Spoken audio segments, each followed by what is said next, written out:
সুপ্রিয় চাকরি প্রত্যাশী বন্ধুগণ, আসসালামু আলাইকুম। আশা করি সবাই ভালো আছেন। স্বাগতম আপনাকে সার্কুলার হান্টবিডিতে। আজকে আমরা যে সার্কুলারটি দেখব এটি হচ্ছে একটা এনজিও ভিত্তিক জব সার্কুলার। তো এইখানে আপনি সর্বোচ্চ ৮০,০০০ টাকা বেতনের চাকরি পেতে পারেন। তো চলুন দেখা যাক এটা আসলে কি বিষয়ে তারা বলেছে। এটা হচ্ছে এনজিওটি হচ্ছে রিসোর্স ইন্টিগ্রেশন সেন্টার, সংক্ষেপে রিক। ঠিক আছে। তো আপনাকে এখানে আবেদন করতে হলে অনেক কিছুই আপনার এক্সপিরিয়েন্স থাকতে হবে। তো আমরা দেখে নেই কি কি আবেদনের জন্য তারা এখানে দিয়েছে। মোটামুটি তারা এখানে প্রায় ১৩০০ সামথিং পদে আর কি আপনাকে এখানে সুযোগ দিচ্ছে। ঠিক আছে। তো প্রথম পদ আমরা দেখি জেনারেল ম্যানেজার, পদের সংখ্যা এখানে হচ্ছে ১০টি এবং এখানে মূল বেতন আপনি পাবেন ৩২,৫০০ টাকা এবং নিয়মিতকরণের আগে আপনি ৭২,০০০ টাকা হতে ৭৫,০০০ টাকা পর্যন্ত পেতে পারেন এবং নিয়মিতকরণের পরে মানে যখন আপনি পার্মানেন্ট একবারে হয়ে যাবেন তার পরবর্তীতে আপনি সর্বোচ্চ ৭৬,০০০ থেকে ৮০,০০০ টাকা পর্যন্ত পাবেন। ঠিক আছে। আপনাকে ন্যূনতম স্নাতক পাস থাকতে হবে এবং এখানে দেখেন আপনার অভিজ্ঞতা তারা বলেছে ঋণ কার্যক্রমের জোন ব্যবস্থাপনা পর্যায়ে কমপক্ষে ২ বছরের বাস্তব অভিজ্ঞতা থাকতে হবে এবং মাইক্রোসফট অফিস পরিচালনায় অবশ্যই দক্ষ থাকতে হবে এবং আবেদনকারীর বয়স সীমা সর্বোচ্চ ৪৫ বছর। পরবর্তী যেটি দিয়েছে এরিয়া ম্যানেজার, পদের সংখ্যা হচ্ছে ৩০টি। এখানে মূল বেতন আপনি পাবেন ২৬,৩০০ টাকা। নিয়মিতকরণের আগে আপনি সর্বোচ্চ ৫৯,৬০০ থেকে ৬২,০০০ পর্যন্ত সামথিং পর্যন্ত পাবেন পরে এবং নিয়মিতকরণের পরে ৬৩,০০০ সামথিং থেকে ৬৬,০০০ টাকা পর্যন্ত আপনি পাবেন। ঠিক আছে। এখানেও আপনার ন্যূনতম স্নাতক পাস থাকতে হবে। সেম এখানে তারা বলেছে যে ঋণ কার্যক্রমের ক্ষেত্রে এখানে ২ বছরের অভিজ্ঞতা থাকতে হবে, এমএস অফিস পরিচালনায় দক্ষ থাকতে হবে। এখানে বয়স সীমা সর্বোচ্চ ৪০ বছর পর্যন্ত তারা করেছে এবং অভিজ্ঞ প্রার্থীদের ক্ষেত্রে বয়স সীমা শিথিলযোগ্য তারা করেছে। যদি আপনার বয়স ৪০ এর উপরে হয়ে থাকে বাট আপনি যদি এক্সপেরিয়েন্সড হয়ে থাকেন সেক্ষেত্রে আলাদা বিষয়, তারা আপনাকে কনসিডার করলেও করতে পারে। শাখা ব্যবস্থাপক পদের জন্য তারা ১৫০ জন লোক নিচ্ছেন। মূল বেতন এখানে থাকছে ২১,০০০ এবং সর্বোচ্চ আপনি ৪৭,০০০ থেকে ৪৯,০০০ সামথিং পর্যন্ত পাবেন এবং পার্মানেন্ট হয়ে গেলে ৫০,০০০ থেকে ৫২,০০০ পর্যন্ত আপনি পাবেন। ঠিক আছে। ন্যূনতম স্নাতক পাস এখানেও আপনার ২ বছরের অভিজ্ঞতা তারা পেয়েছে এবং মাইক্রোসফট অফিস পরিচালনায় দক্ষ এবং বয়স সীমা ৩৫ বছর শিথিলযোগ্য হবে যদি আপনি এক্সপিরিয়েন্সড হয়ে থাকেন। ঠিক আছে।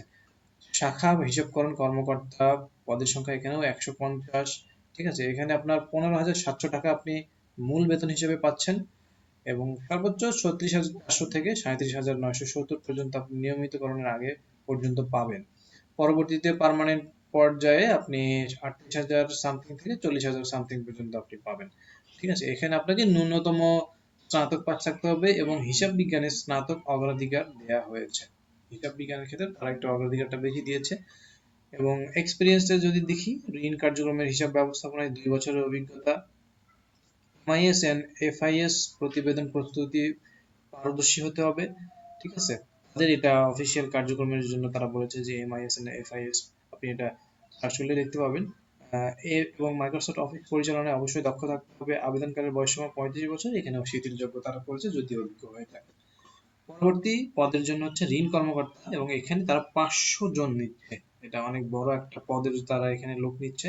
ঠিক আছে। এখানে মূল বেতন থাকছে ১৪,৯০০ এবং সর্বোচ্চ ৩৪,০০০ থেকে ৩৬,০০০ পর্যন্ত আপনি পেতে পারেন। পার্মানেন্ট হয়ে গেলে ৩৭,০০০ থেকে ৩৮,০০০ পর্যন্ত আপনি পাবেন। এখানে স্নাতক পাস ম্যান্ডেটরি তারা করেছে এবং এখানে ২ বছরের ঊর্ধ্বে কাজ করার বাস্তব অভিজ্ঞতা সহ যেকোনো ঋণ কার্যক্রম সংশ্লিষ্ট সংস্থায় কর্মরত থাকতে হবে। ঠিক আছে। আবেদনকারীর বয়সসীমা ৩৫ বছর এবং অভিজ্ঞদের ক্ষেত্রে শিক্ষাগত যোগ্যতা এবং বয়সসীমা বিবেচনাধীন। মানে সেক্ষেত্রে আপনার এক্সপিরিয়েন্স থাকলে আপনি অবশ্যই ৩৫ বছরের ঊর্ধ্বে হলেও তারা বিবেচনা করবেন। জুনিয়র ঋণ কর্মকর্তা, এখানেও ৫০০ জন তারা নিচ্ছেন এবং মূল বেতন থাকছে ১১,৫০০ টাকা এলাকা ভেদে বা কর্মস্থল অনুযায়ী। ঠিক আছে। আপনি এলাকা ভিত্তিকও আপনাকে এটা দিতে পারে তারা। তো এখানে ২৯,৫০০ থেকে ৩০,৬৫০ পর্যন্ত সর্বোচ্চ আপনি পাবেন এবং পার্মানেন্ট হয়ে গেলে ৩১,০০০ থেকে ৩২,০০০ সামথিং পর্যন্ত আপনি পাবেন। এখানে আপনার ন্যূনতম এসএসসি পাস তারা চেয়েছেন। ঠিক আছে। এখানে আপনার ১ বছরের মাঠ পর্যায়ে কার্যক্রমের জন্য আপনার ১ বছরের অভিজ্ঞতা থাকলেই হচ্ছে। যেকোনো ঋণ কার্যক্রম সংশ্লিষ্ট সংস্থায় কর্মরত অবশ্যই থাকতে হবে কিন্তু। ঠিক আছে। এবং আপনার ৩২ বছরের অভিজ্ঞতা এবং অভিজ্ঞ প্রার্থীদের ক্ষেত্রে বয়সসীমা শিথিলযোগ্য অবশ্যই থাকবে। তো এবং পরবর্তী শর্তাবলীগুলো আমরা একটু দেখি।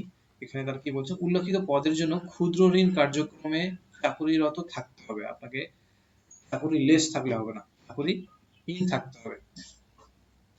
আবেদনকারীদের বাংলাদেশের যে কোনো স্থানে, ঠিক আছে, মাঠ পর্যায়ে সংস্থার কর্ম এলাকায় কাজ করার মানসিকতা থাকতে হবে। আপনাকে বাংলাদেশের যে কোনো জায়গায় দিতে পারে। আবেদনকারীদের মোটরসাইকেল চালানোর জন্য বৈধ ড্রাইভিং লাইসেন্স থাকতে হবে। মানে অবশ্যই আপনাকে মাঠ পর্যায়ে যেহেতু কাজ করবেন, অবশ্যই আপনাকে বাইক চালানো অবশ্যই তো জানতে হবে এবং সেই সাথে আপনাকে বৈধ লাইসেন্সও থাকতে হবে। উল্লেখ্য, নিয়োগকৃত পুরুষ এবং নারী কর্মচারীদেরকে বাধ্যতামূলক মোটরসাইকেল চালাতে হবে। আপনি নারী হন বা পুরুষ হন, আপনাকে অবশ্যই বাইক চালাতে হবে, ঠিক আছে। আবেদনপত্র দরখাস্তের সাথে জীবন বৃত্তান্তে উল্লেখিত সকল অভিজ্ঞতা এবং ছাড়পত্রের সকল সনদপত্র সংযুক্ত থাকতে হবে।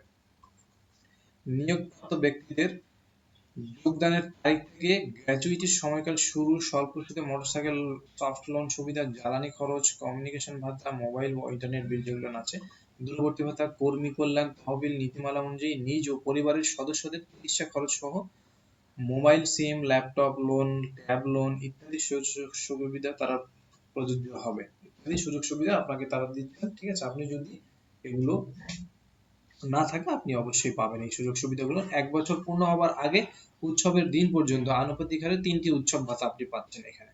2টি ঈদ এবং একটি হয়তো বা পয়লা বৈশাখের জন্য তারা দিচ্ছে, এই মিলে 3টি উৎসব ভাতা। আবেদন শেষে কর্মমূল্যায়নের ভিত্তিতে চাকরি স্থায়ীকরণ করা হবে। আপনার কাজের ভিত্তিতে তারা আপনাকে স্থায়ীকরণ করবে।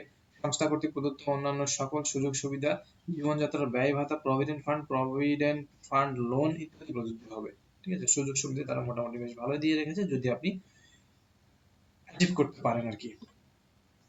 শুধুমাত্র আগ্রহী যোগ্য প্রার্থীদেরকে আগামী 28/6 মানে এই মাসেরই 28 তারিখ পর্যন্ত আপনি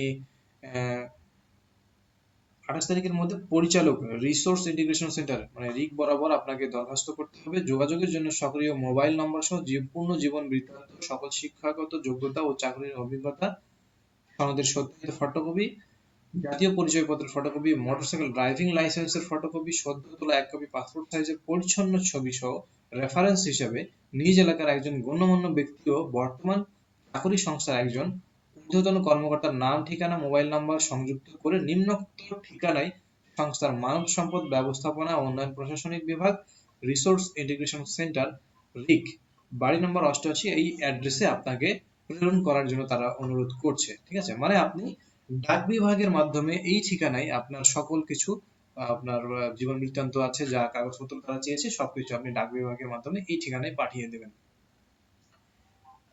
এবং জীবন বৃত্তান্তে ক্ষুদ্র ঋণ কর্মসূচিতে অভিজ্ঞতার বিস্তারিত তথ্য থাকতে হবে, ঠিক আছে। আপনি জীবন বৃত্তান্তে আপনি যেখানে ক্ষুদ্র ঋণ কর্মসূচিতে যেখানে কাজ করছেন বা করেছেন সেখানকার যে বিস্তারিত তথ্যগুলো তারা চেয়েছে, এবং এই ওয়েবসাইটে গেলেও তা আপনি বিস্তারিত সবকিছু দেখতে পাবেন, ঠিক আছে। এখানে তারা মেনশন করে দিয়েছে, ঠিক দেখুন। খামের উপর পদ অবশ্যই উল্লেখ করতে হবে। আপনি কোন পদের জন্য এখানে সর্বোচ্চ 6টা পদ আছে, আপনি কোন পদের জন্য অ্যাপ্লাই করতে চাচ্ছেন সেখানে খামের উপরে সেটা মেনশন করে দিবেন।